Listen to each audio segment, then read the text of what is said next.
Hello everyone, welcome to the Kevin Lee Social. Thank you for tuning in. What initially began as an 8-part series interviewing entrepreneurs to share and inspire how they've successfully pivoted during COVID-19, I have decided not only to continue this series, but also to expand on the scope to understand and learn about people's craft, philosophy, the challenges they face in the industry, and their favorite failures that have helped shape them to become who they are today. By going deeper and understanding different thought leaders, businesses, and industries, the idea is to help cross-pollinate ideas applicable in your life and inspire action in this new norm we live in. I hope you enjoy the show. Thank you. Today, we have Felicity Simpson. She's a psychology graduate with a background in behavioural therapy and support work. Currently, she's completing her PhD in the cognitive neuroscience of healthy aging at the University of Newcastle.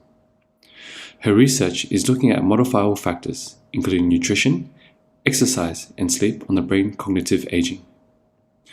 Her experience includes working with children, adolescents, and adults with additional needs, such as through providing behavioural interventions, mental health support, and coaching. Felicity has trained in a diverse range of psychosocial techniques, including applied behavioural analysis therapy, integrative health coaching, mindfulness, and acceptance and commitment therapy. I really enjoyed connecting with Felicity Simpson in this episode, and I really appreciate her being vulnerable and open to sharing her journey with us. I hope you enjoy as well. Hey Felicity, how are you doing today, my friend? Hey Cam, going good. Thanks so much for taking the time out to carve out for this podcast. I know you've been extremely busy with work and we had to shuffle the schedule a few times, but no problem as long as you're here today. Yeah, finally made it. Happy to be here. Felicity, is it okay if I call you Fel for short? Fel, to start off, you can give a bit of context to the audience. Could you please share with us a bit about your journey into your passion with neuroscience? For sure. So I'm currently doing a PhD at the University of Newcastle, looking at lifestyle factors to treating dementia, but a bit more on how I got here in the first place. So I did my undergraduate degree in psychology at Macquarie University. And I think after a few changes and a bit of a rocky road to begin with, towards the middle of the degree, really started to get passionate about things like biopsychology and how like the neurotransmitters and different brain parts all work to produce different outcomes, and how your biology shapes your mind, your behavior, and your mental well-being, I guess. I was really interested in how things like how all these systems came together to work together. And I think I was a little bit more on the anxious side, so I was really eager to get a lot of experience to help me if the bachelor of psychology is a little bit competitive, so you want to try and get a little bit more experience. So that put me down an interesting road. I found myself doing a lot of volunteering, and some of the experiences that I did were pretty pivotal in my thinking. I did some work with the Black Dog Institute, and that was really cool. I read lots of imaging studies and got to play with transcranial magnetic stimulation. So one of the guys was sending electricity down my motor cortex and I would see my fingers move, and that was exciting. Wow. That was really cool. What else? I did behavioural therapy, and that was more applied behavioural analysis therapy for the extended name. And that was about shaping behaviour through manipulating reinforcement. And I found that really interesting, how we could really help children with autism and ADHD to be more independent, to be able to learn better, to be able to teach themselves how to learn. And some children would start ABA therapy with absolutely no language, and then by the time 3 or 4 years went down, were able to speak like any other child. And it was really interesting to see how just gently nudging someone in a certain direction produced a really interesting outcome. And I found myself also doing the same thing. So I would nudge myself into achieving my goals and producing optimal outcomes, and shape my behavior, shape my environment in a way that would help me when I was lacking motivation or when I didn't feel like doing things. That would have been such a rewarding and fulfilling process to see the progress of the children move from that state to the next. Definitely, and you form such amazing bonds with them, and it's really great to have that experience and work so closely with families and other allied health professionals in a really integrative way, which is something that I'm personally quite big on. I'm taking an integrative approach, and I was really lucky to be working with, admittedly, I have to say, some of the behavioural therapy techniques can be a bit reductive at times because it feels like sometimes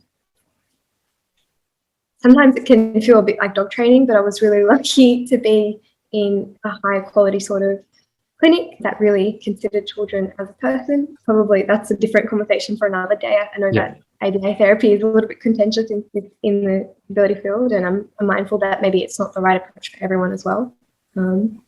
Probably an important caveat to mention. But for the most part, I was really lucky to be under the guidance of someone who was incredibly knowledgeable and humble, and really person-centered, which I think is a really important characteristic theme the sort of disability support work field.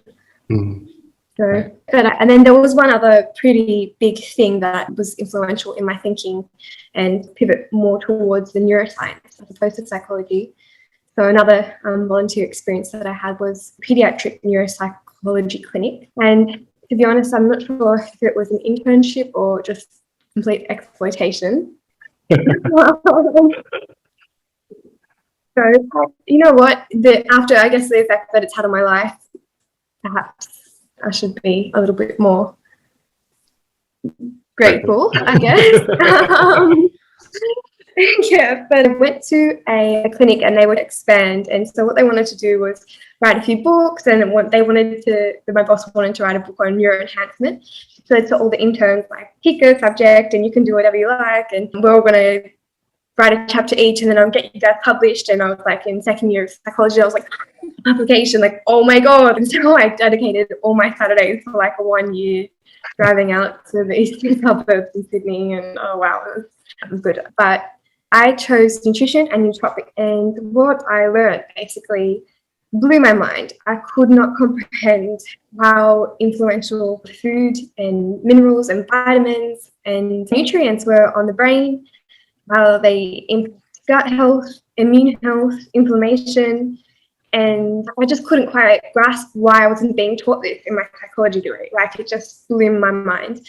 And as I started to learn more, I started to experiment a little bit more as well, tried some nootropics, but also, like, without being too restrictive, just reduced the inflammatory level, I guess, of my foods, and started to reap the benefits of the choices I was making, and was really getting to experience what I was learning in these research studies. That was really interesting. And although I never got published, it had a big input on me and really helped me. And also now I'm doing a PhD that is looking at how nutrition is affecting the brain. So I guess I got my money's worth. So I had a few different experiences, tried lots of different things, found things that I didn't like, but was also pretty inspired and found a lot of things that I did. And that's what got me here today, I think. That sounds like such an amazing journey, Fel, because you went into an area of study that you were interested, like psychology, and then you've got exposed to more areas, and then you went down this avenue, that avenue, and nootropics, and it tends to understand nutrition and how it all interconnects rather than a one field fits all, like behavioural therapy, or going down, you realize there's so much more to it. And I think that's what I'd like to see in the future, just an integrative approach, because I think we're in this really interesting time where there's just so much politics around everything, including health, including diet, including nutrition. There's such a big ideology around health right now. And everyone, I get why some people really want to push their ideas and their beliefs when they felt like the benefit of eating one diet or another, and then they think that everyone should do it.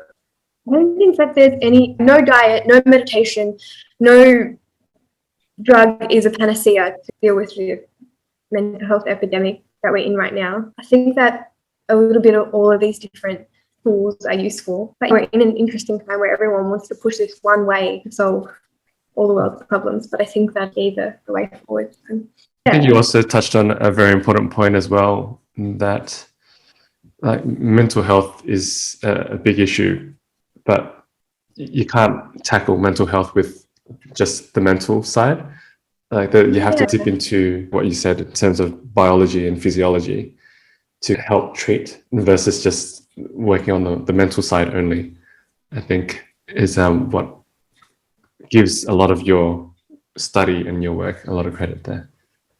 And I think that the relationship between biochemistry and mental well-being is not just if, but, or maybe rigorous, and it's a robust finding. And I think that we know that certain deficiencies like B12 and vitamin D, magnesium are tightly linked, and zinc are tightly linked with mental illness. But it's interesting because we're just taking that approach in the medical model to consider deficiencies and exercise and even just social connection. Like I think we're really quick to prescribe antidepressants because we're a bit pressed for resources, and by no way am I saying that they don't have their place, because I think you can go too far down the holistic side as well and be like completely rejecting of some of the medications that are really important for a lot of people. And so I don't want to reduce anyone's experience. If you have benefited from taking antidepressants, that's really good that you've been able to find that pathway that works for you. But I think a lot of people might be experiencing a high load of stress or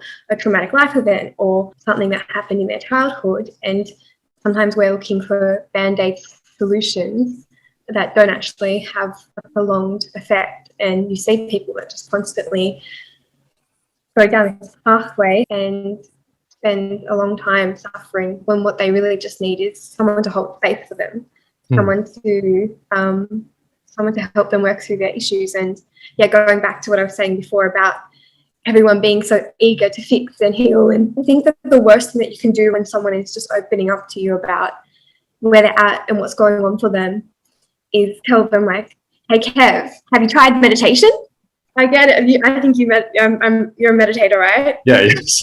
yeah, I'm meditating, right? And it's great. I love meditation. It's some wonderful things for me. But I think just sometimes holding space for someone and not maybe refraining from the really cool psycho wellness tool that you found on Instagram is about just feeling your feelings, Kev. Come on, or whatever it is. Right? Have you tried feeling your feelings? Yeah, no, it's I think we need to hold space for people, but we also need to be tapping into meeting them where they're at, and also seeing if we can get to a place where the first point of call for when they are ready to make that change is, looking at how they're eating, looking at their deficiencies, seeing if they're getting enough sun outdoors and exercise. And I think that it's just hard though, because those things aren't the first point of call. And even when you do go to the doctors and you get a blood test, like, for instance, we know that vitamin D is really important for the conversion of tryptophan into serotonin. So serotonin is our brain's feel-good chemical. It's responsible for feelings of wellness and happiness. And we can't actually consume serotonin, like we can't get it in a supplement form. But what we can do is we can eat tryptophan, which is a non-essential amino acid, I think. Means we have to get it from our diet to produce it. And if we eat enough tryptophan, then we can convert it into serotonin, which happens in the brain, by the way. It doesn't happen in the gut. I see a lot of people saying that, did you know that your serotonin, like 90% of serotonin is produced in the gut? And that's true. So we do produce serotonin in the gut, but that is actually to control how much we shit, Yeah. how we absorb food and other things that are related to our gut. And we do have a lot of nerve cells in the gut, which is why people call it the second brain, and how our gut is feeling will influence how our brain is feeling. But for the most part, serotonin is produced in the brain, and we need vitamin D to convert serotonin in the brain. So if we're deficient on it, that can definitely impact our mood. But I think that when you go to the doctors, having vitamin D checked is not the first point of call. Even when it is, I think that the age range is, or the level of vitamin D that's considered okay by the normal kind of system is like 100 to 1,000, and that number is for 18 to 80-year-olds. So it's not. But I think if you want to be considered more on the optimal side, you want to be closer to about 1,000. And I don't know if maybe grouping someone who's my age, 27, to someone who's 80 and is not absorbing nutrients from their diet as much as I am, and is not going out into the sun as much as I am. I'm not sure if we should really be grouping those people. So I think that there are a few things that you can do in your biology help with mental wellness, and that's just scratching the surface. But it's a pretty good example, I think, of how maybe the system could deal with a little bit of a change. No, thank you for that quick case study. It brings up a lot of points for people to ponder and consider about question definitely. And so I'm going to change gears just a little. And as this time of recording, we're still going through the COVID pandemic at the moment, and lots of lockdowns happening in Sydney, Australia. Mm. And I wanted to ask, how has COVID affected your work or research since? And how have you maneuvered or changed your work since? That's a great question. So I think that last year I was still based in Sydney, so it probably had a bigger impact. Actually, I'm not sure. Last year I had just started my honours degree when things kind of went, and I, as you know, thesis on chanting.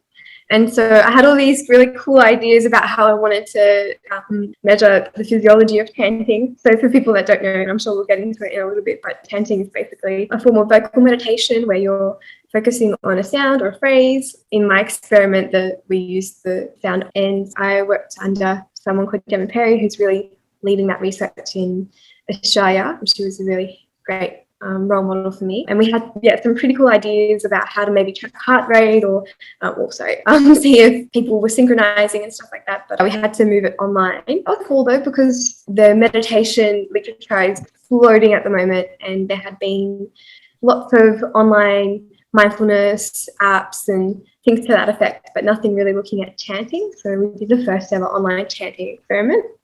So that required a lot of pivoting. And I think before the lockdown, I had changed my experiment like 3 times. And I think two days before we went into the first lockdown, I just submitted my 3rd ethics application after changing the experiment so many times. And so it was just heartbreaking. What else? I guess being in honours, it wasn't going to be a crazy anyway for me. So I had to just keep on keeping on, and really found my way into nature as a result of that, just to stay sane. So that was a nice little journey into connecting with nature and really feeling inspired, and a lot of awe-inducing sunsets and winter swimming, and it was like a really nice silver lining. But then this year being impacted because now I'm in Newcastle for the PhD, and I've had to stop coming back to Sydney to see family and friends, and my partner, who is now no longer my partner because the distance kind of was not working for us. So no, I know it was interesting because during COVID we became very close and had a bit of a wall up, and it was interesting to just let someone in after having the walls up for so long, and I regret none of it because it was beautiful, and we movie-like scenes straight out of the Notebook sometimes. And so it does suck, and this person, and they become your person, and you have this idea of how the future will look, and it's hard, and it does bring up a lot of difficult emotions, but I don't know, I think that's part of life. Thank you for sharing that, Phil. It's a beautiful story, and I appreciate you sharing that. I think a few things that you touched on, like nature and moving out, and that stuff really helps people get through this lockdown, because it's one of the only things we can really do, and as in to get outside it's one of the only options we're allowed to go for an exercise walk or something like that. And getting into nature really helps us get that sunlight, slowly boost up our mood, get our physiology going again. Yeah, absolutely. And it really helps with our sanity for sure during lockdown. Totally. And I think that just the power of natural light first thing in the morning is really powerful. And I think that maybe in some part connecting to nature is one really beautiful outcome that a lot of people have experienced because of the lockdown. And I think it's a nice reminder, because we came from nature, we truly evolved, we co-evolved with nature, and for the most part we've been a bit more, I think, closely involved with nature, but now I think we've become a little bit disconnected. And I remember when lockdown, these beautiful sights of clear water and animals returning to lots of different places, and there was something really beautiful about those sort of videos that went viral. I think that was a nice little thing. I wanted to actually touch a little bit more on your research into chanting, vocal chanting. Yeah. And so you shared with me the link about your study, and I spent a few days looking through it. I was listening to it, and then I read it, and then just went back and forth through it a few times. And the title was Vocal Chanting as an Online Psychosocial Intervention. And I think it's a very important area that we expand on a little bit more, because it is something that we're going through a lot right now in terms of a lot of our interactions are online. The social aspect has been curbed a lot because of the lockdowns. I'm not sure how serious it is in Newcastle, but in Sydney, unless you're with a partner, you can't just go out and meet people, maximum one person outside. If you're living alone, they've just introduced this whole bubble system that kind of is a bit weird, but you can only have one person over, but then it has to be the same person. It can't be anyone else. And like they have to live in a certain area and so on and so on. Basically, they make it challenging for a lot of people in terms of like as a social piece at the moment. And to give a bit of context, vocal chanting, you've mentioned and you've defined it earlier, but could you help define psychosocial to the audience? So I think the word psychosocial kind of is this interplay of your psychology, your inner psyche, and your social sort of sphere. And I think that we know now that social connectedness is pretty important for emotional health. We can regulate our emotions independently or within each other, like just through the expression of our faces and our body language and our vocal tone. We're regulating each other and we're constantly synchronizing in time and tone and in body language and stuff, because we're constantly like evaluating and monitoring the other person and then coming back and monitoring ourselves to be in line with that. And I think a really interesting area of neuroscience that illustrates that is the mirror neuron system. Yeah. So where, like, when I see you do, like, say this, the area of my motor cortex that is responsible for waving my hand, even though I'm not waving my hand, is becoming activated. So it's like I'm actually I'm mentally rehearsing what I'm seeing you do. And so I'm literally like almost doing that in my own brain to help me understand your intention, help me understand what you're saying and what you're doing, and to connect with you on an emotional level.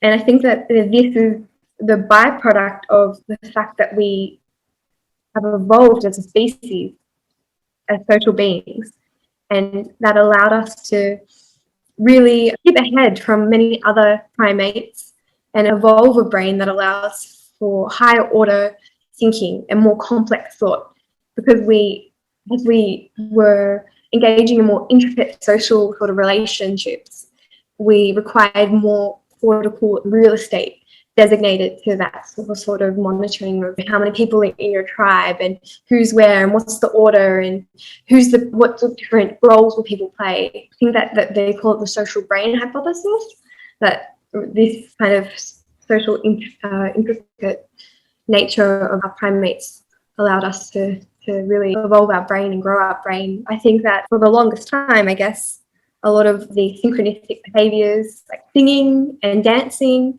or chanting and chants, trance, plants and dance have been these things that people have been engaging in for the longest time across the most primitive cultures. And that's what we see like in a lot of really tribal cultures in, what's the word when people haven't inhabited, like Westerners haven't inhabited an area and have ruined it. Like native land. Yeah, something to that effect. We see these really interesting rituals that bring everyone together, and people become synchronized, and they can be through dancing or through chanting, and this really creates a sense of social connectedness. And by engaging in the practice, you're kind of putting forward the notion that of your commitment to the group. You're signaling your involvement and you're showing people that you're engaged, and you're also signaling to yourself that you're part of this. And so you were talking about how you had to pivot multiple times and then ended up the whole study being as an online activity. How did the chanting online improve mood or social connection? And what was the basic outcome of your study? That's a great question. Interestingly, we found the biggest effect in stress reduction. So I think if we move away from like the tribal sort of more primitive aspects of chanting and we look at it from a kind of more secular application, and if you look at it just for what it is, it's basically taking in deep breaths And then on the exhalation, you're basically creating the sound. You're slowing down your breathing. You're also creating this humming sound, which Stephen Porges, the creator of polyvagal theory, says is an activation of the kind of larynx and laryngeal nerves, which are connected to the vagus nerve. And so, yeah, you're slowing down breathing, you're creating vocalization, and you're also becoming synchronized. So whether or not that was with a group, it didn't seem to really make a huge difference. Both people in the group and the individual participant group had a big drop in stress reduction. So we did see an improvement in mood, but we saw an improvement in mood in all 4 of our groups. So just to quickly take a backtrack, we had 2 chanting groups, or some of the participants were chanting by themselves, some of the participants were chanting in a group. And then we had 2 control groups. So in psychological research, to make sure the effect you're finding isn't just the result of expectation or placebo, it's always important to have a control group. So we had just a relaxation class where people listened to some instructions of a bus that goes around Yorkshire. So maybe not actually the most relaxing thing, but people either did that in a group, people did that in an individual condition. And then, so if we did find maybe that people in the group control still did really well, then, or still had an improved mood, we perhaps wouldn't have been because of the chanting itself per se, but perhaps it's just from being in a group online, which during COVID is nice. It's nice to connect with people. But we found a similar effect on mood in all of the groups, but we did find that people that chanted together did feel more connected than the people that were just listening to the control condition together. So there was some pretty interesting findings about stress, and it was interesting to find that people felt more connected as well when chanting together. And I think from even just speaking from my personal experience, meditating online in a group for me has been personally really nice and really peaceful. And I don't know, something magical seems to happen when you're sharing that sort of practice together. So it was interesting to find similar findings in the study as well. Thanks for sharing all the details, Phil. It's important that people understand how the whole process worked. And just to clarify one part as well, when people were chanting as a group, was the audio that you said was the Om audio? Mm-hmm. Was it the host playing it and everyone chanting together, or was it everyone playing the same soundtrack and then putting on mute? How was that? Yeah, that's a good question. So I played the audio and then put everyone on mute.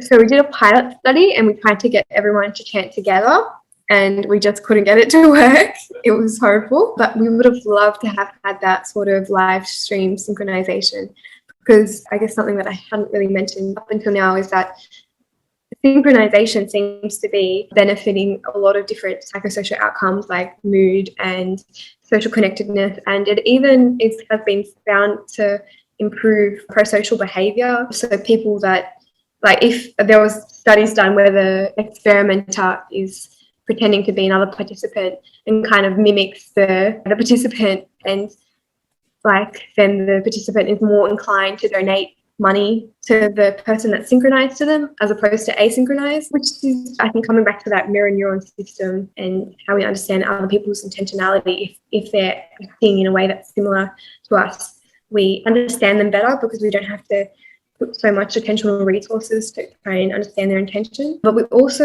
if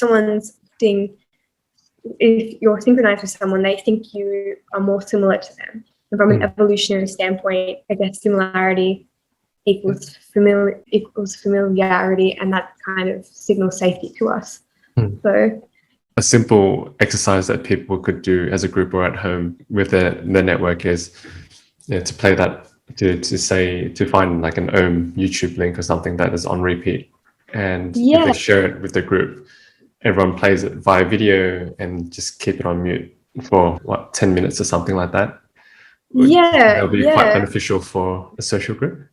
Totally. But I think even if you played it, if you shared the screen and you shared music and then you turned it really loud and kept everyone off mute, that could actually work as well. Because I think Zoom has improved its quality since I did the experiment to begin with. So I think you could actually try and synchronize now. Yeah. But we should make it happen and see what the output is. Definitely, Phil. If you're up for it, I teach meditation classes on a weekly basis. It'd be amazing to have you on, and you can do the chanting guide with the whole chant part at the beginning. Yeah, great. Yeah, let's do it. We should totally. I know that we've mentioned in the past that you're keen to get some experimentation going as well, and I don't know, maybe we could get some of the saliva sort of cortisol testing and see, or oxytocin, or see if we can measure some physiological changes from our class or something. Definitely. Write a paper on it. I'm with you. I'm geeking out on that too. I wanted to get into another area that you're versed in, and you mentioned nutrition and nootropics. Nutrition, I think, as you mentioned before, that whole field has completely grown and expanded so much as of recent times, especially when the whole gut biome trend came in, and everyone's like, oh, what's good for your gut? What's good bacteria? Good, and the gut's a second brain, and so on. And there's so much impact it can have on your health, not just physically but mentally.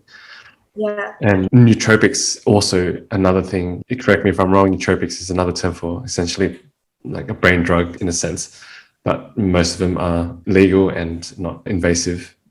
Depending on some, it depends what you consider, but it's such a expansive area as well, because it's not just helping one improve cognitive performance, but like it's for people who are struggling with the day-to-day, like their mental health, as well as I mentioned brain fog, I think, and for them to up the ante from a baseline to a baseline, or from a baseline up, and to increase the performance.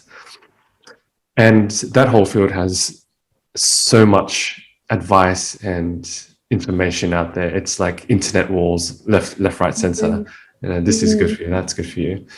100%. And I know there is no one thing that fits all, but from your experience, and I gather from what you've mentioned, you don't just study it, you've tried a few of them as well to test it on yourself and with probably clients and so on.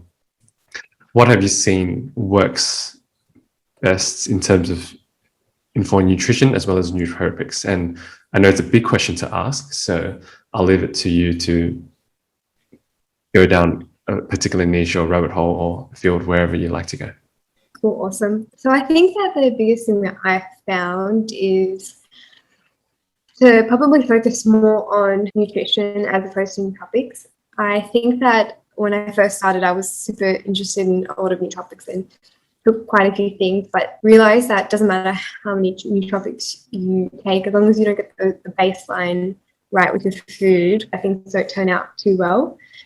And I think that just being predominant, I don't really have any diet, but I do try and eat a lot of vegetables and get my greens in, because I think that we know that polyphenols, flavonoids, phytochemicals, antioxidants, and all these kind of micronutrients that you can only get from like your vegetables, probably the most potent type of nootropic that exists. And I think that what we're seeing in like the field of nootropics is a bit of a discrepancy. Like when you look at the effects of plants and how they correlate with better cognitive outcomes, better mental health, and then you look at studies that take the nutrient and test it in an isolated form, we see disparity between the findings. So I think when you're isolating supplements and just consuming them in their pure form, one of the reasons that you don't get as much of a benefit is because it's probably like an interaction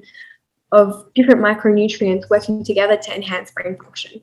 And we don't even know all the ingredients yet that exist in a lot of foods. Like we're still working it out, which is pretty crazy, but we just don't know how different macronutrients and polyphenols are interacting together to produce like a kind of synergistic effect to promote brain health. So focus on food and focus on real food. So I think it's really interesting that we're seeing free and all these really health promoting foods that they advertise as health promoting, but they're still like highly refined, highly processed. It doesn't matter if it's gluten free. To be honest, if they've got that level of processing in them, it's still probably going to be doing the same amount of damage to your gut if that's what if you're avoiding gluten because of that you're eating highly refined processed food. It's the same difference. People think that gluten, it's like people are like, it's contentious about whether or not gluten is even affecting the gut. And if we think about what the gut lining is, lining mucus that protects us from things that gut getting into the bloodstream, it's literally like a few millimeters wide. And I guess the whole reason that gluten seems to be affecting people's gut health is because basically we co-evolve with plants, and the same way any species develops a defense mechanism, plants have phytochemicals that deter predators like insects and bugs and animals, to stop the predators from consuming the plant. And so sometimes that would make the animal sick or ill or whatever. But as we co-evolve with plants, we're not just able to consume them and deal with those phytochemicals, and we're actually, those phytochemicals actually activate longevity pathways. So they're, in the short term, they induce hormesis, which is basically stress on the body. But a slow build-up and exposure to the hormesis actually gets us stronger and offers us more resilience and immune support. And I think that one interesting thing is, if it's available to you, I would probably also consider just doing some functional lab testing. So you can do that through an integrative GP, through a naturopath, some nutritionists do it, and some health coaches do that as well. And just get an idea of your baseline.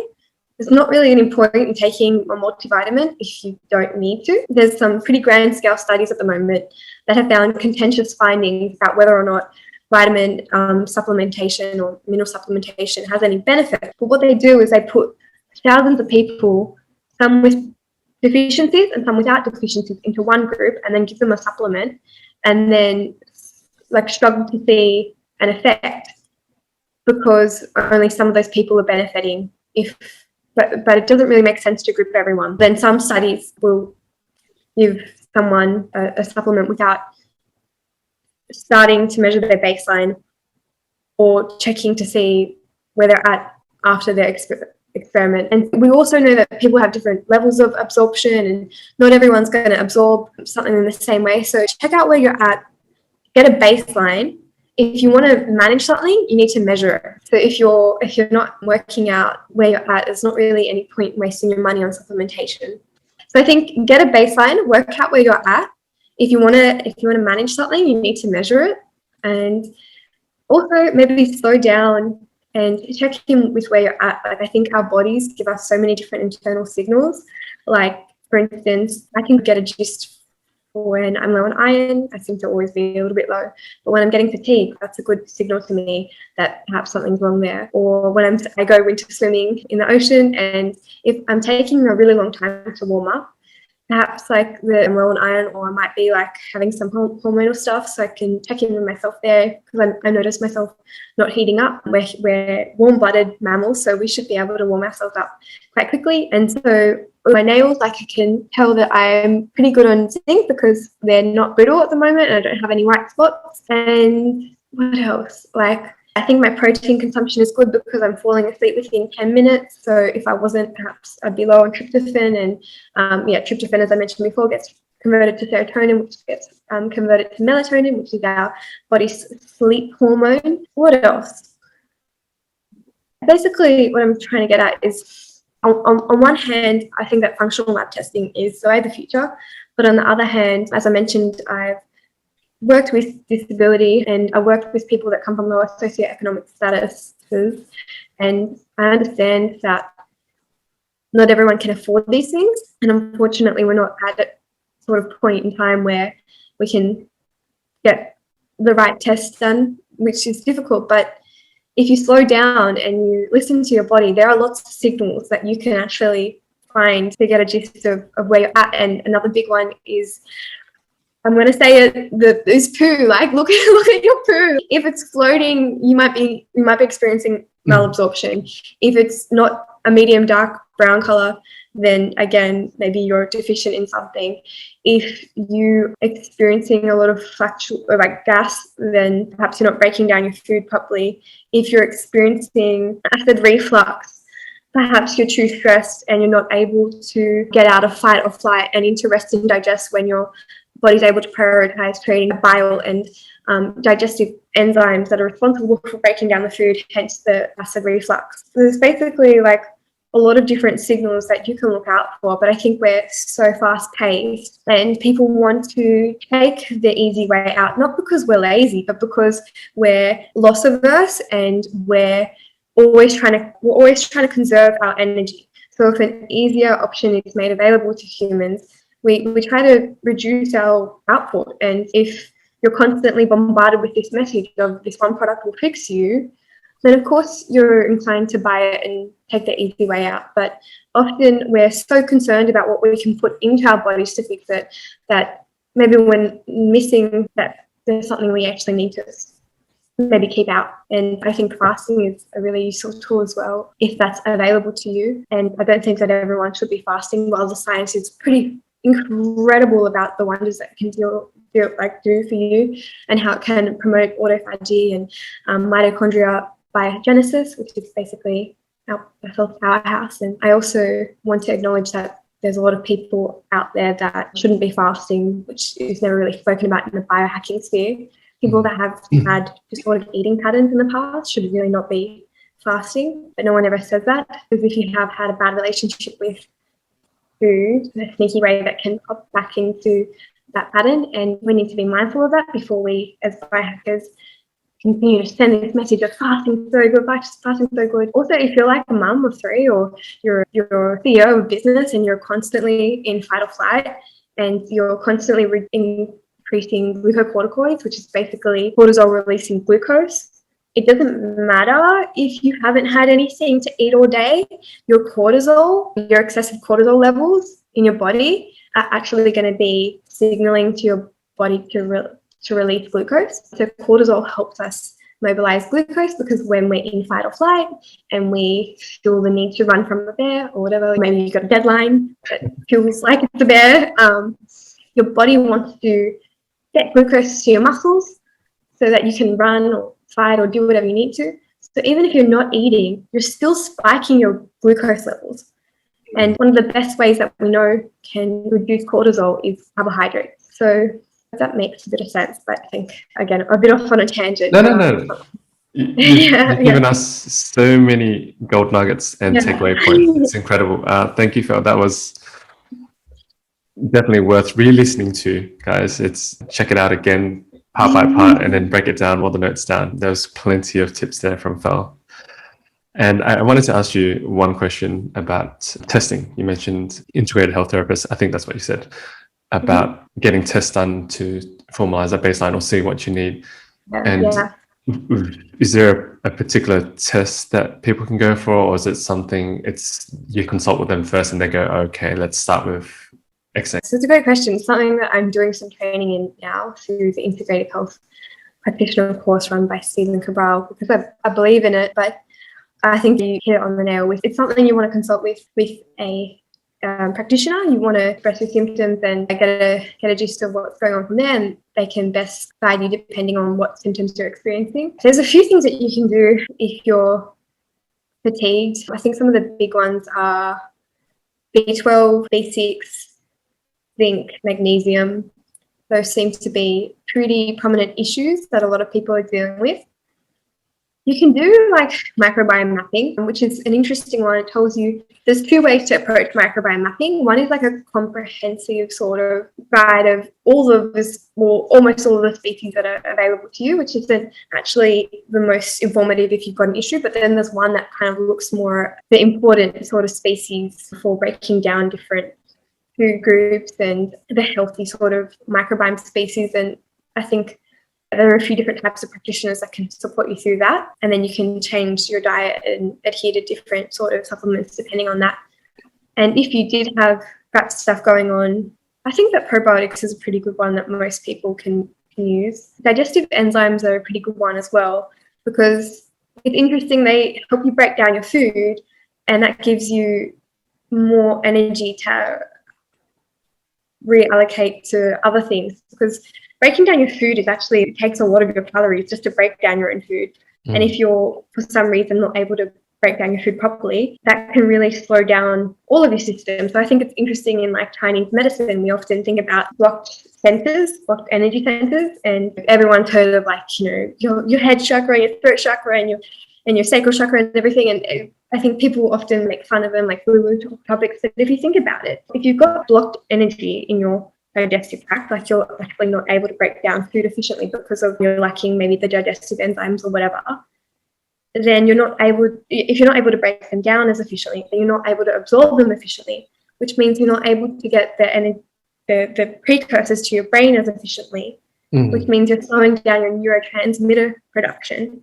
And so what starts to slow down energy in your stomach area actually does slow down your energy in other centers as well. Even on my PhD thesis, what I'll be looking at is the cerebrovascular system and how lifestyle factors like sleep, nutrition, and exercise impact cerebrovascular reactivity and arterial plasticity. So basically the rate of getting blood to the brain and how that impacts cognitive decline and in turn neurodegenerative disorders like dementia.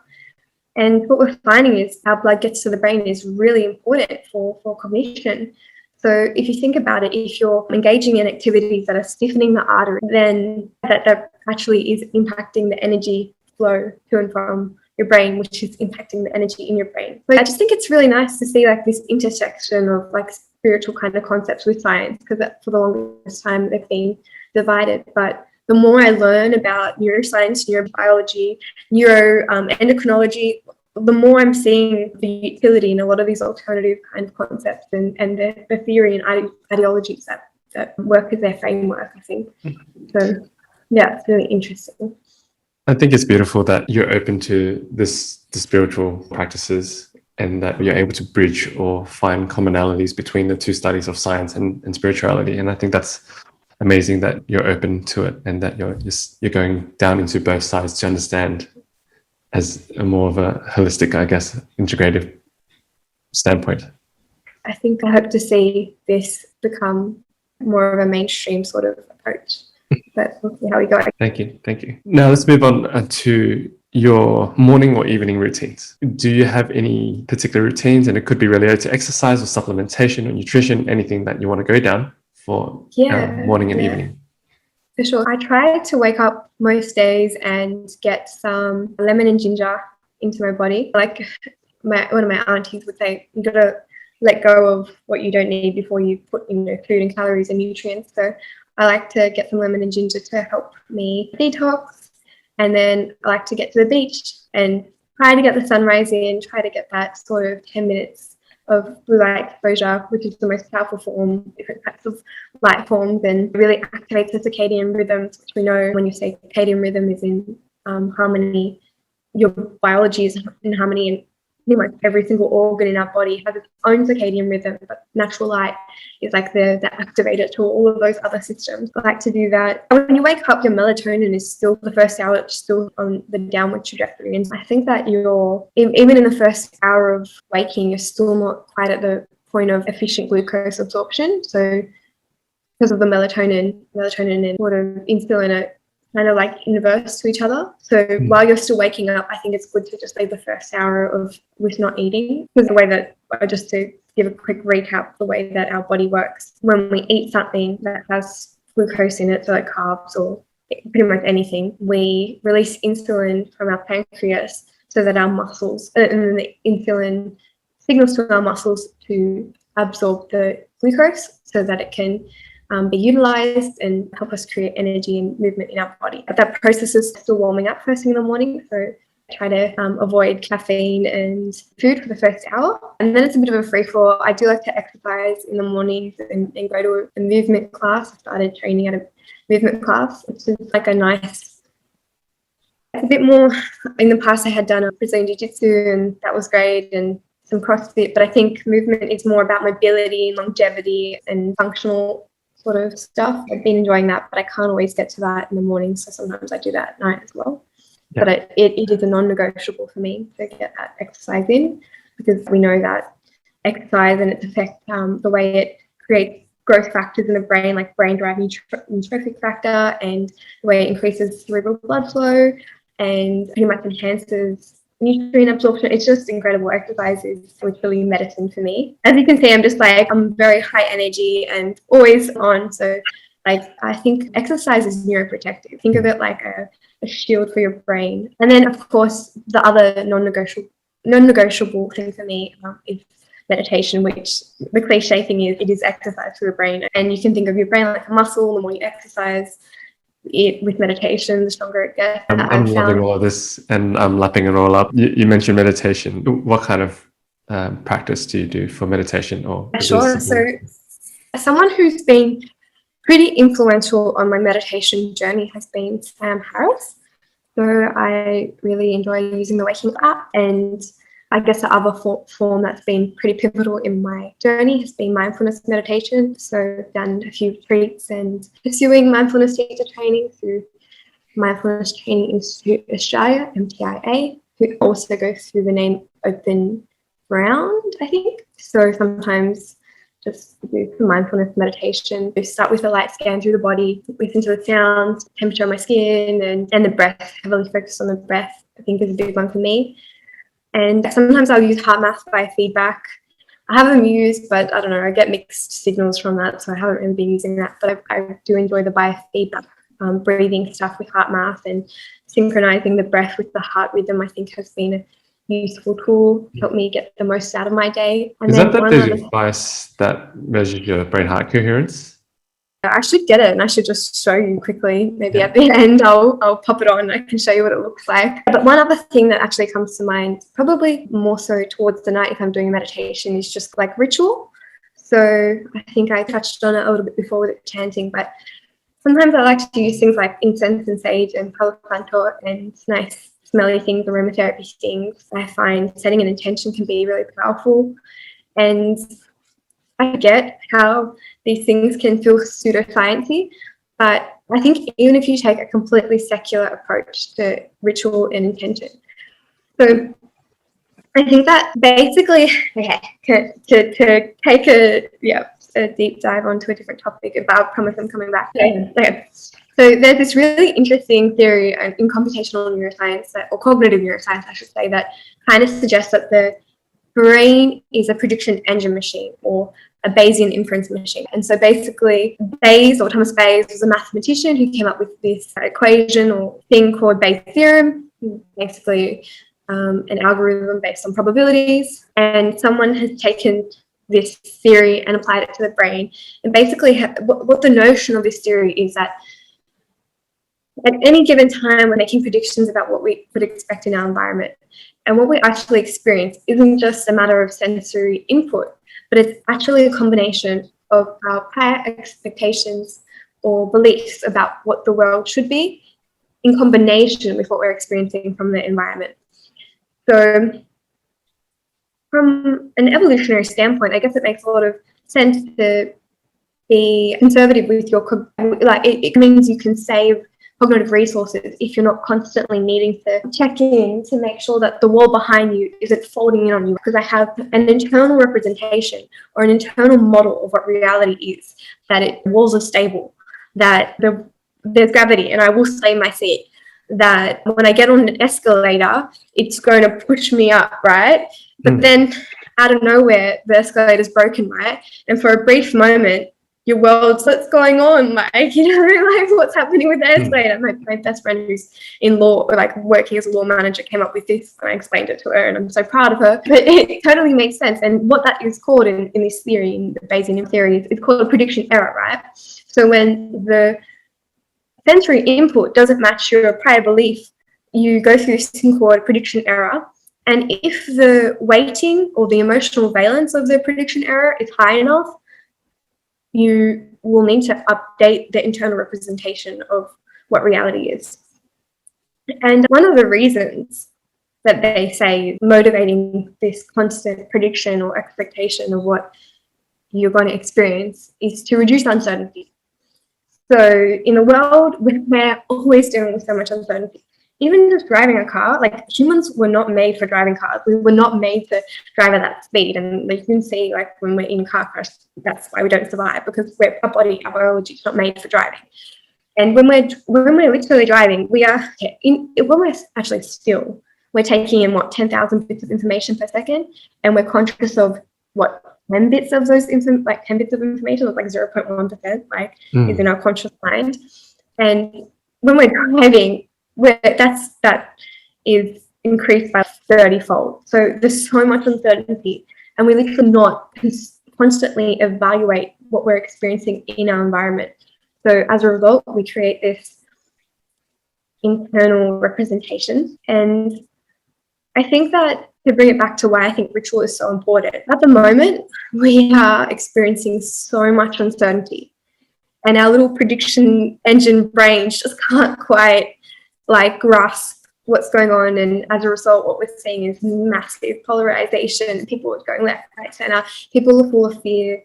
People are so scared and unsure, and I totally can understand that and empathize with the world right now, because it's a really hard place to be in. But I think if you take that perspective of understanding how stress impacts, how it increases uncertainty, and how that kind of affects and can dysregulate our autonomous nervous system, doing small things that signal to you that they're repetitive, consistent, intentional, it's like you're almost taking back your power and taking back control, and you're signaling to yourself familiarity, which is, as we know through polyvagal theory, is signaling safety.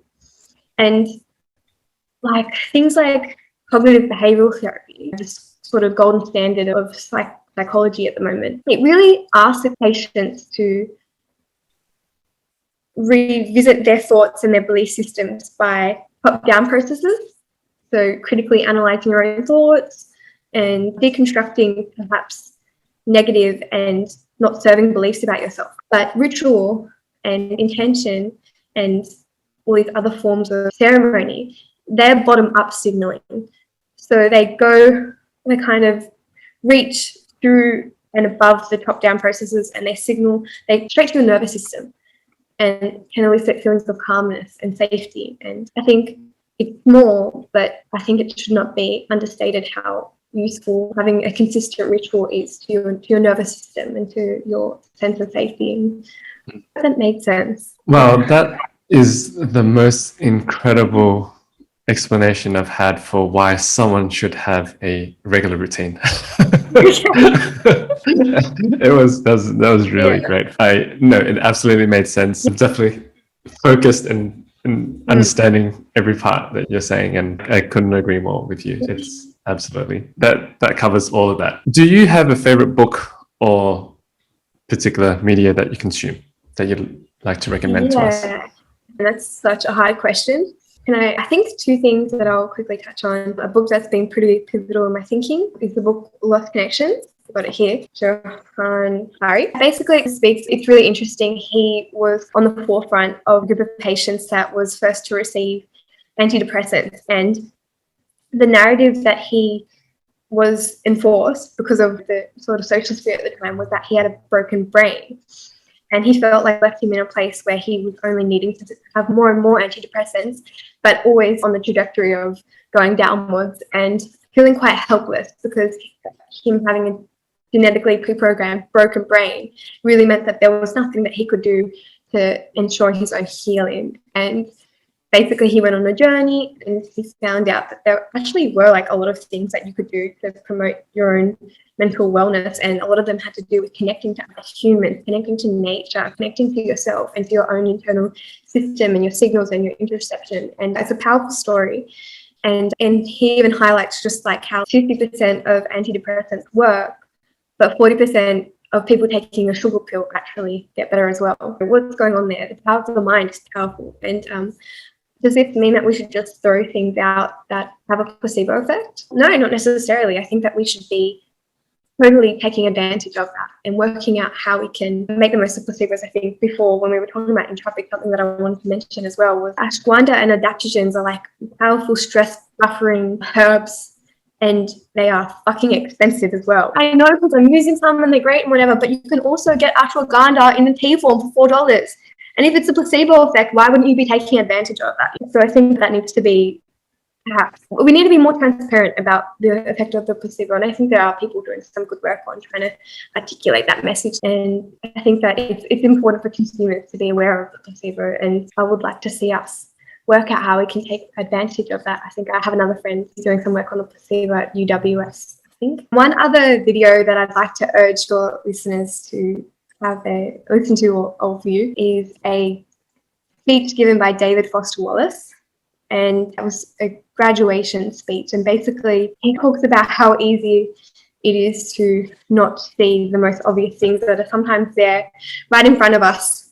He talks about the importance of choosing how to think and the kind of way that it's really easy to snowball into this sub-story or narrative where everyone is doing wrong by you, and the world is owing to you and making your life hard, and you feel so sorry for yourself, and we don't really know what anyone else is going through. We never really know where anyone else is at. Someone could be having the literal hardest day of their life, and they might just be getting in your way at the shopping centre or whatever, but you really have no idea where they're going through. And he really challenges people to consider the way that they're thinking, and I would really recommend it. It's a really powerful speech that I've listened to probably over 20 or 30 times. So full recommendation. It's definitely one of those great reminder videos for everyone to watch, and definitely recommended to watch time and time again, especially as a check-in point. Yeah, totally. Are there any new beliefs or behaviors that have had a positive impact in your life in the recent years? So I think a big one for me is just reframing my thinking. Everything happens for a reason, even if the reasons aren't clear, like right now. And instead of saying like, why is this happening to me? Kind of reframing my thinking. So, okay, what can I learn from this? So I think that, again, I have another friend who's doing their sort of research on teleology, which is basically prescribing definition to something to its function as opposed to its actual, what it actually is. So saying a chair is to sit on, for instance, is kind of like the one that people go through. And I think like sometimes we prescribe meaning and intentionality to, I don't know, nature or the universe, or sometimes people will be like, I don't know, something. The other day I said to my friend, like, my speakers were broken, and I was like, oh my God, these speakers are trying to teach me patience. And he was like, are the speakers trying to, like, are they trying to do that? Or are you telling yourself that speak to whatever, that you need to be more patient? And it was probably the latter, but I don't think there's anything wrong with really prescribing meaning to the natural world in that way. Like the other day got to the beach and I missed the sunrise every day that week, and then I got there and the clouds were just in full force, no sun, not the magical experience that I had hoped for, and was about to go home and not swim, but then gave it a shot anyway. And it's the middle of winter, but because the clouds had blocked off the cold air, I guess that the ocean was like a bath. And it was just this like beautiful moment of just feeling challenged to not be emotional or saddened by what looks like a cloudy day. The cloudiest days have the warmest water. There's always something positive to find if you're willing to look, and you're always able to learn something if you're willing to listen. Anyone can be the teacher if you choose for that. And I think I learned this really interesting topic from Rebel Wisdom, where if you consider everyone has some sort of signal to their message, then it's your job to extract the message from the noise. There's always something to be found, but most of us aren't willing to seek a lesson. So just being open, just being curious, and just always asking myself, what can I learn from this, I think has been my thinking. It's a bit of a reflection process that you've got going there, and it's so important to reframe your mind and the way it thinks sometimes. As you said, like us humans tend to have this tendency to always think negative at the beginning, and it's just okay, you would have to interrupt and pause that behavior and go, wait, is that really the case, or can it be something else? And I know it sounds so simple, but man, it's freaking hard to do that all the time and to continue to do it. But I promise that if you keep doing it, then your outlook does definitely change, no doubt. And it's crazy because it's not just your outlook, but then you also change your brain, and then your brain changes your outlook. But I think you captured it because like you kind of have to constantly choose to do that work, and it's easier not to. It's easier to let yourself slip. And then before your internal space is that you can also create an internal space that feels like it allows insight and beauty to flourish. But it does require constant awareness, and you have to constantly bring it to the forefront and choose to see the world that way, I think. I'm with you. Now, on to one of my favorite questions as we're reaching towards the last quarter of our interview. What was a pivotal scene in your life that from that moment on had changed your trajectory entirely? So I think it was probably around over the course of a bit over a year, but a few life events that kind of coupled together. So I think it all started with my last subject of my degree before getting into honours. So I had just missed the 75 distinction average. I think I got like 74.5, but I had an opportunity to do one more subject to get the right marks. So I was like, great, perfect, I'll do this, and ended up nailing it. But it was a really stressful semester, and I only had one subject, but I was functioning as if I was still on a full-time load with 4 subjects. I was still really stressed. I was still hibernating, disconnecting from all my social support to focus on studying, eating, emotional eating, and losing sleep, reducing exercise. And for the semester, I looked back and I was like, what the hell happened? Like, how did I become unaware of what was going on and narrowed in my vision and preoccupied and like using these dysfunctional coping mechanisms? This is the end of my psychology degree. Like, I should have been doing better, not worse. So that kind of took me on a bit of an inner exploration. And I had also, before the start of that semester, just broken up with a partner who had different interests to me, was out of alignment with me. And so that caused a lot of drama in my life. And I was always a really curious, big thinker. And because we had different interests, I just didn't get the opportunity to really pursue those really mind-expanding things that filled me up and made me feel whole.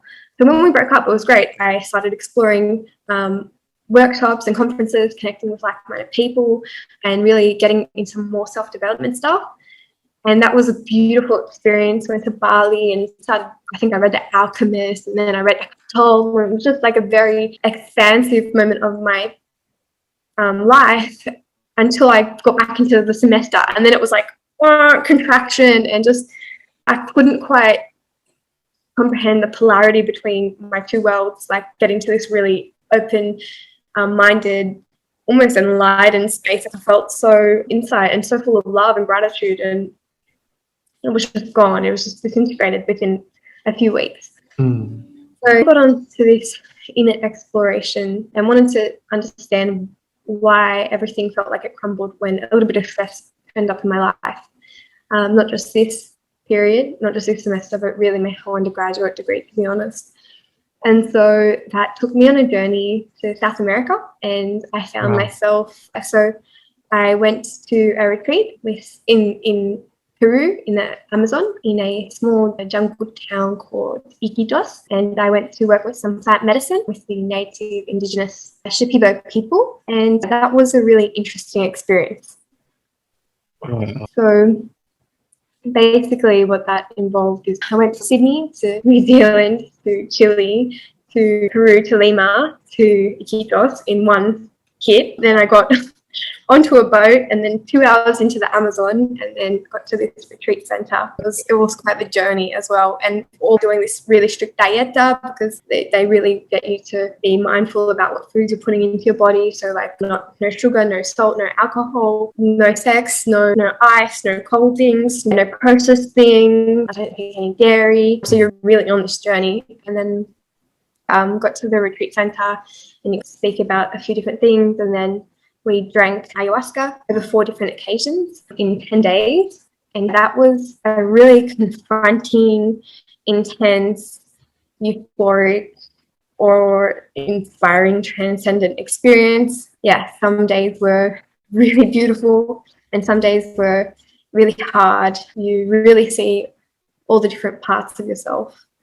And, you know, some days it's, oh, well, just blown away with insight into your own sort of internal mechanisms and defense systems and your internal psyche and your shadow.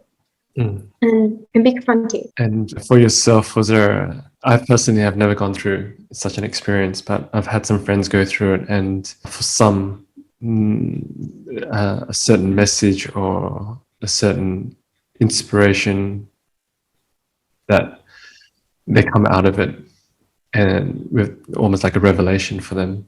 And yeah, I'm curious, for yourself, did something come up for you? So there was a lot of revelations and a lot of things that came up, but I think two of the most pivotal ones. I think the first one, I don't think I actually told my mom, so if she's listening, yeah, shout out to you, Mom, I love you. And basically, like when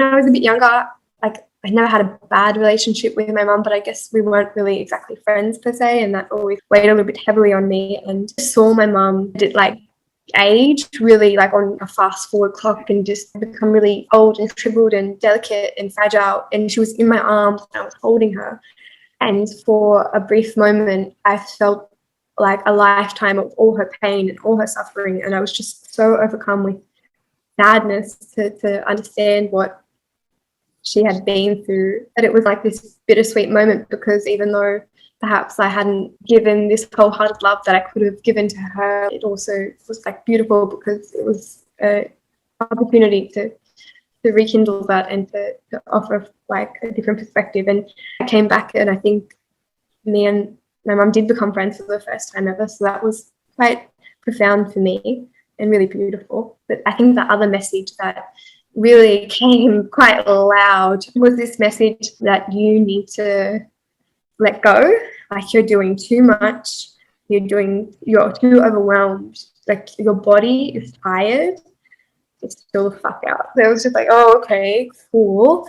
And I remember, because the first ceremony that I sat was actually quite awful, and the second ceremony started again like really bad. I was freaking out, and I remember telling myself like, oh, I came here for this, like why am I getting this other experience, and what am I going to tell people? And then thinking like, why are you thinking about what you're going to tell people? Anyway, so this was all going on, and then I found myself in like a garden, and it was everywhere I looked it was foul and decaying and quite awful and not a good space to be in. And basically, like, ayahuasca showed me or told me, this is your internal space, this is you, this is your representation, and if you want to change this, you need to change your internal state of mind.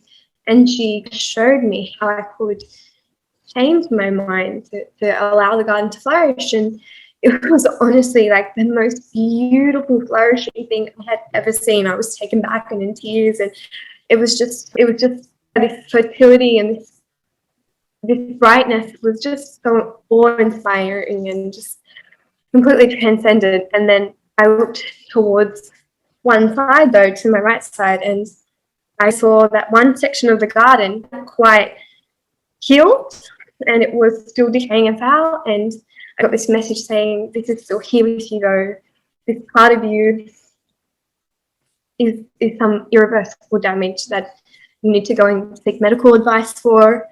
And you need to find a new doctor, because your current doctor won't see the problem, blah, blah, blah, which I thought was a bit strange and wanted to understand more about. But I was also, there's just so much coming up at any one given second. And I think that another big thing with these sort of experiences is the need to surrender, give over control, and allow the experience to just flow as it will, to just go with the flow and give up control. And that's when the beauty comes along. I think I remember at one point even like feeling like I was having brain surgery conducted on me with two massive magnetic fields, and like things were being pulled out, and a lot of people, and I did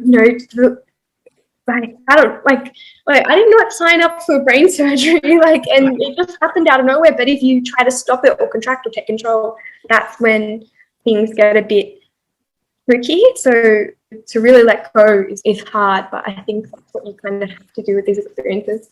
So I allowed the garden to disintegrate and went into some other really beautiful euphoric things, some other beautiful lessons that I slowly integrated into my life. But eventually, a few months later, when I was back in Sydney, I still hadn't followed her instructions or the instructions, which felt like they came from Pachamama. But I guess whether or not that was just the outcome of some neurobiology and my own internal voice, or actually Mother Nature talking to me, we'll never really know. But anyway, so I still hadn't taken the advice. And things started to get a little bit tricky. Like, I was finding that I was just a bit tired all the time. As you've probably gathered from this conversation, I'm a pretty health conscious person. So I was taking like all the right steps and eating in a nutritious way, sleeping the right way, taking care of my gut health, exercising, doing sun. And I couldn't quite understand where the fatigue was coming from. And I wasn't getting really much help with my doctors anyway. So I intuitively called like about 15 medical centres and found someone that felt, I don't know how I even made the decision, but kind of just did. And I did a lot of tests. I did a lot of functional lab testing, looked at my hormones and comprehensive blood tests and gut microbiome mapping and everything. That was great. But it, like, from the moment I met this doctor, who was an integrative GP, she basically just said there's a lump on your throat. And I hadn't actually noticed. No one had really noticed this lump. And I'm nervous even just talking about it because it brings back a lot of emotions. But we ended up doing an ultrasound, which then led to a biopsy. And then I think in the third week of my honours degree, we established that it was pretty high risk and that I needed to have it removed probably as soon as possible. And I think when she said those words that it's probably cancer, like, it was just this insane experience of peace and stillness and acceptance, because I had already known that there was a reason I was here, and I had created a narrative where this was a part of my journey and this was happening for a reason, and I would come back stronger from whatever this was going to teach me. And so whether or not that's just complete bullshit or whether there was really a reason, whether it was really to make me stronger. I'm a scientist, so I always want to be on the rational side of things, but I don't really care, because at the end of the day, that allowed me to navigate through this experience in a way that was purely formative. And when I heard those words, like, yeah, it's probably cancer, I was like, yeah, cool, okay, let's do this. And my doctor was, did you hear me? And I was just like, I'm cool with that. That's okay. And I had the tumor removed and got really lucky, actually, because the wait list was like X, Y, and Z amount of months, but I just happened to slip through the cracks, got in, literally had the surgery 2 days before we went into our first lockdown, which meant I was able to have my family there to support me at the Chris O'Brien Hospital in Sydney, and pretty much went to back to uni for a 3-hour statistics lecture 2 days later, and I took cancer like fine, was okay with it, and then couldn't understand my statistics lecture because I just had surgery and cried for like an hour. And so it was just like this interesting polarity of being all strong and tough, and then also realizing, oh, I am a human and I do have vulnerabilities and need to stop pushing myself, because this is the message that nature was. And still working on slowing down, the work in progress. But it was a really incredible experience. And as an aspiring academic, I have so much hesitation sort of speaking about this in an open public way, but I guess a year and a half down the track and seeing the utility of this experience on my life, I do feel comfortable to speak openly about it, hoping that I can just express how powerful and helpful it was for me. And I do think it is the next frontier in psychiatry, based on my own experiences and based on what I'm seeing in the science. I think it is a really exciting and emerging field, and I hope to see it rolled out in a discerning and strategic way. Thank you so much for sharing such an amazing story, and a heartfelt story at that. I understand it's also a bit of an iffy kind of area, sharing it with someone of your scientific background, but I really do appreciate as this being the first public kind of sharing platform that you're sharing your story with. So thank you so much. As I was listening, I was thinking, wow, such a profound and incredible experience that you've went through, and it not only reconciled relationships with your mother, it saved your life in different ways, and it's incredible. Pretty profound. As we're reaching towards the tail end of this podcast, it may be fitting if you could only send one single line of SMS text to yourself 5 years ago, what would it be? I would say, you got this. I believe in you. Don't don't let anything hold you back. Beautiful. And finally, Fel, how could people reach out or learn more about you? So I think there's a few platforms that I'm on, so just on Instagram or Twitter under Felicity Simpson. But if you're interested in reading some of my research, if you just search me up on academia.com or ResearchGate or even Google Scholar, you can easily find my research there, or on LinkedIn as well. Basically all the main sort of platforms. I wanted to say that this was one of my most favorite podcast recording to date. It was incredible. It was knowledge filled. There was so much value there. There was vulnerability. Thank you so much, Phil. I can't thank you enough for your time and you sharing your expertise. I'd love to have you on again one day, and I'd love to continue connecting with you. Thank you so much. Thanks, Kev. Thanks for the work that you're doing and holding space for many people to express their story. And I think that's such an important aspect of humans, to just be able to share your experience. So thanks for the chat, and I'm looking forward to the next time. Thanks for tuning in, everyone. I hope you enjoyed the show. All the links to the show notes will be available at kevinleesocial.com, spelled Kevinly. Conversely, if you have any interviews that you'd love to recommend, please send it over to kevinleesocial@gmail.com. I'd love to connect. Thank you. Until the next episode.